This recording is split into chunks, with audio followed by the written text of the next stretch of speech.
ഐക്യരാഷ്ട്രസഭയിലെ മുതിർന്ന നയതന്ത്ര പ്രതിനിധിയും ആക്ടിവിസ്റ്റുമായ മുഹമ്മദ് സഫയുടെ രാജി ആഗോളതലത്തിൽ വലിയ ചർച്ചാ വിഷയമായിരുന്നു. അന്താരാഷ്ട്ര തലത്തിൽ മനുഷ്യാവകാശ പോരാട്ടങ്ങളിൽ ശ്രദ്ധേയനായിരുന്ന മുഹമ്മദ് സഫ യുണൈറ്റഡ് നേഷൻസിലെ തന്റെ എല്ലാ സ്ഥാനങ്ങളും രാജിവെച്ച് ഒഴിഞ്ഞിരിക്കുകയാണ്. നയതന്ത്ര മേഖലയിൽ ഏറെ ആദരിക്കപ്പെട്ടിരുന്ന അദ്ദേഹം പെട്ടെന്നൊരു ദിവസം തന്റെ പദവികൾ ഒഴിയാൻ തീരുമാനിച്ചത് ആഗോളതലത്തിൽ വലിയ ചർച്ചകൾക്ക് വഴിവെച്ചിരിക്കുകയാണ്. യുഎന്നിലെ ചില മുതിർന്ന ഉദ്യോഗസ്ഥർ ശക്തമായ ഒരു ലോബിക്ക് വേണ്ടിയാണ് പ്രവർത്തിക്കുന്നത് എന്ന ഗുരുതരമായ ആരോപണം സഫ ഉയർത്തുന്നുണ്ട്. അന്താരാഷ്ട്ര നിയമങ്ങളെ പരസ്യമായി ലംഘിക്കാൻ ഇസ്രായേലിനും അമേരിക്കയ്ക്കും കൂട്ടുനിൽക്കുന്നുവെന്നും അദ്ദേഹം ആ കത്തിൽ ആരോപിക്കുന്നു. ചില UN ഉദ്യോഗസ്ഥർ UN-ന് വേണ്ടിയല്ല, ശക്തമായ ലോബികൾക്ക് വേണ്ടിയാണ് പ്രവർത്തിക്കുന്നത് എന്ന് വ്യക്തമായതിനാൽ PVAയുടെ UN പ്രതിനിധി സ്ഥാനവും ഞാൻ അംഗമായ UN-ലെ എല്ലാ കമ്മിറ്റികളും ഗ്രൂപ്പുകളും ഒഴിയാൻ ഞാൻ തീരുമാനിച്ചിരിക്കുന്നു.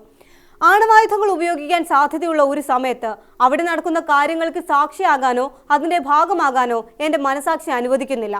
സഫ പങ്കുവച്ച കുറിപ്പിൽ ഏറ്റവും ശ്രദ്ധേയമായ ഭാഗം ഇതാണ്.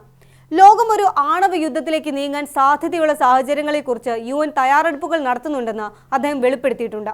ഇതോടൊപ്പം ഇറാനെതിരെയുള്ള നീക്കങ്ങളെക്കുറിച്ചും അദ്ദേഹം പരാമർശിക്കുന്നുണ്ട്. ഇറാൻ ലോക സമാധാനത്തിന് ഭീഷണിയാണെന്ന തരത്തിൽ തെറ്റായ പ്രചരണങ്ങൾ ചില UN ഉദ്യോഗസ്ഥർ തന്നെ നടത്തുന്നുണ്ടെന്നും ഇത് ഇറാനെതിരെ ഒരു യുദ്ധം തുടങ്ങാനുള്ള തന്ത്രമാണെന്നും അദ്ദേഹം തന്റെ കത്തിൽ ആരോപിക്കുന്നുണ്ട്.